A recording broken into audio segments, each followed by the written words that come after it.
네, 요즘같이 갑자기 날씨가 쌀쌀해지면 우울감과 또 피곤함을 호소하는 사람들이 있습니다.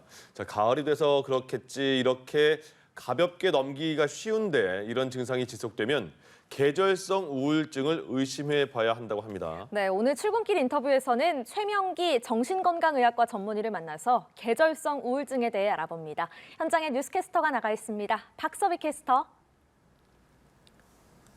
네, 요즘 가을 타시는 분들 많으시죠? 오늘 출근길 인터뷰는 최명기 전문의를 만나 얘기 나눠보겠습니다. 안녕하세요. 네, 안녕하세요. 네, 가을에 유독 울적해지거나 아니면 무기력해지는 사람들이 많은데요. 이런 사람들이 흔히들 가을 탄다고 표현을 하는데 이런 경우에는 계절성 우울증을 의심해봐야 한다고요? 네, 맞습니다. 계절성 우울증은 우리가 가을에서 겨울 사이에 우울증이 오는데 다른 이유로 아무리 설명하려고 해도 설명하지 않는 나한테 우울증을 생길 만한 일이나 스트레스가 없는데도 반복적으로 특정 계절에 우울증이 생기게 되면 계절성 우울증이고요. 그러나 꼭 우리가 매년 생긴다고 착각해서는 안 됩니다. 2, 3년에 한 번 오기도 하고 4, 5년에 한 번 오게 될 수도 있습니다. 보통 우울증에 걸리면 식욕이 떨어지거나 잠을 잘 못 자는 경우가 많은데요. 계절성 우울증의 경우도 이런 증상과 비슷한가요? 네, 계절성 우울증의 경우에도 이런 증상과 비슷한 우울증도 있고 비전형성 우울증이라고 해서 잠을 많이 자게 되고 음식도 많이 먹게 되고 살도 많이 찌게 되는 우울증도 있는데요. 비정형성 우울증이 다른 계절에 일어나는 것보다는 가을이나 겨울에 일어나는 경우가 많지만 계절성 우울증의 상당수는 사실 다른 우울증과 차이가 없는 경우도 많습니다.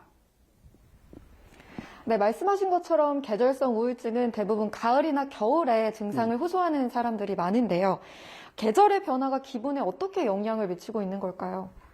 일단은 일조량과 관계가 있다고 생각을 하긴 하지만 그 일조량이 우리 뇌의 어느 부위에 어떤 영향을 주고 어떤 신경전달 물질에 영향을 주는지에 대해서는 아직은 추측합니다. 하지만 멜라토닌이란 물질이 조금은 영향을 주는 거로 우리가 생각을 하게 되고요. 그러나 진화심리학자들은 이렇게 생각합니다. 겨울은 우리가 지금은 난방도 할 수 있고 겨울에도 음식이 있습니다. 그러나 겨울에는 옛날에는 아무것도 없었습니다. 아무것도 없다 보니까 거기에 맞는 우리의 어떤 행동의 습관이 나오게 되는 거거든요. 특히 비정형성 우울증 같은 경우에는 얼핏 얘기를 들어도 동물의 겨울잠과 굉장히 비슷합니다. 네, 가을 탄다고 단순하게 넘어갈 일은 아닌 것 같은데요. 그렇다면 계절성 우울증을 극복하기 위해서는 어떤 점이 가장 중요할까요? 저는 일단 내가 하고 싶은 거를 하고 싶은 만치 하고 싶은 때 하는 게 중요하다고 생각하고요.